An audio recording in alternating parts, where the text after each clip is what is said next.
আমিরুল মুমিনিন হযরত আবু বকর সিদ্দিক রাদিয়াল্লাহু তাআলা আনহু একটি গোলাম ছিল। একদিন গোলামে কিছু খাবার এনে আমিরুল মুমিনিনের সামনে রাখলেন। আমিরুল মুমিনিন তিনার গোলামের খাবার খেয়ে ফেললেন। গোলামটি চিৎকার দিয়ে বলতেছে, মালিক, অন্যদিন তো আপনি আমাকে জিজ্ঞাসা করতেন কোথা থেকে কিভাবে সম্পদ উপার্জন করলে, কিন্তু আজকে কেন আমাকে জিজ্ঞাসা করলেন না? আপনি নিয়েই খানা খেয়ে ফেললেন। আবু বকর সিদ্দিক রাদিয়াল্লাহু তাআলা বলেন, অনেক ক্ষুধা ছিল, পেটে অনেক ক্ষুধা ছিল, সেজন্য ভুলে গিয়েছিলাম জিজ্ঞাসা করতে।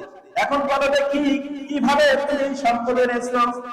গোলাম বলল, জাহিলিয়াতের যুগে কোন এক সময় এক কওমের মানুষ দুর্ভোগে পড়েছিল, বিপদে পড়েছিল। আমি কিছু ফুৎকার দিয়ে, কুফরি মন্ত্র করে ফুৎকার দিয়ে আমি তাদেরকে শিফা দিয়েছিলাম। আমার থেকে ঝাড়ফুঁক নেওয়ার পরে সে শিফা পেয়েছিল। তারা ওয়াদা করেছিল কোন একদিন আমাকে কিছু দেবে। ঘটনা করে আজকে দিন আমি সেই পথে যাচ্ছিলাম, তখন তাদের বাড়ি বিয়ের অনুষ্ঠান চলছিল, তখন আমাকে খাবার দিল। এটা আমি আপনাকে দিলাম আর আপনি খেয়ে ফেললেন। আবু বকর সিদ্দিক রাদিয়াল্লাহু তাআলা চিৎকার দিয়ে বললেন যে, তুই তো আমাকে ধ্বংস করে ফেলেছিস। এই বলে সঙ্গে সঙ্গে মুখের মধ্যে হাত ঢুকিয়ে দিয়েছিস। বমি করার চেষ্টা করছে, কিন্তু কোনোভাবে বমি হয় না, কারণ খালি পেটে তো বমি হয় না।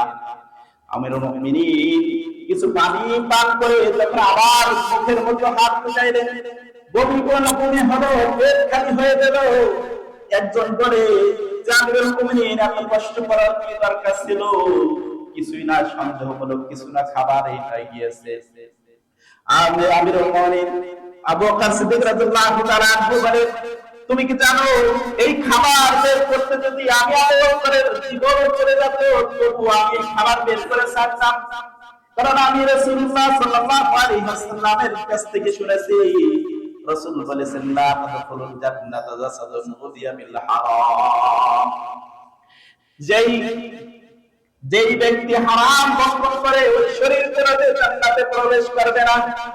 তাহলে দেখুন, সাহাবীর মধ্যে এমন একজন বিশিষ্ট সাহাবী, তিনি এতটাই সরল, এতটাই সতর্কবান ছিলেন, অথচ রাসূল তাদের জান্নাতের টিকিট দুনিয়া থেকে দিয়ে গিয়েছিলেন। জান্নাতের ঘোষণা দেওয়ার পরেও তারা কেমন সতর্ক ছিলেন যে একটু ছোট্ট একটু এক লোকমা খাবার, হারাম খাবার তার পেটে যদি অবস্থান করুক, এটা কখনো চাইনি। তারা জাহান্নামকে কতটা ভয় পেত। আর আমরা মুসলমান দুই হাতে অবৈধ টাকা কিভাবে আয় করি, অবৈধ টাকা চোখ বুঝে আয় করি, কোথা থেকে আসলে কিভাবে আসলে কখনো চিন্তা করি না। ও মুসলমান, আমাদের উপর আসবে না, তাদের উপর আসবে। আজ আমাদের ভাই ভাইদের মধ্যে কোনো সম্পর্ক নাই, আত্মীয় স্বজনদের মধ্যে কোনো সম্পর্ক নাই, সুসম্পর্ক নাই, পাড়া প্রতিবেশীদের সাথে কোনো সুসম্পর্ক নাই। তার প্রধান কারণ হলো আপনার রিজিকের মধ্যে হালাল হারাম মিশ্রিত হয়ে গেছে। এজন্য ভাই, আসুন আমরা আজ থেকে প্রতিজ্ঞা করি যে আর কোনদিন আমরা হারাম রিজিক খাবো না। পারবো তো ইনশাআল্লাহ? আল্লাহ তাআলা তৌফিক দান করেন ইনশাআল্লাহ। আল্লাহ তাআলা যেই কথাগুলো বললাম আমাদের এবং আমাদের সকলকে আমল করার তৌফিক দান করে, সকল বলুন আমিন।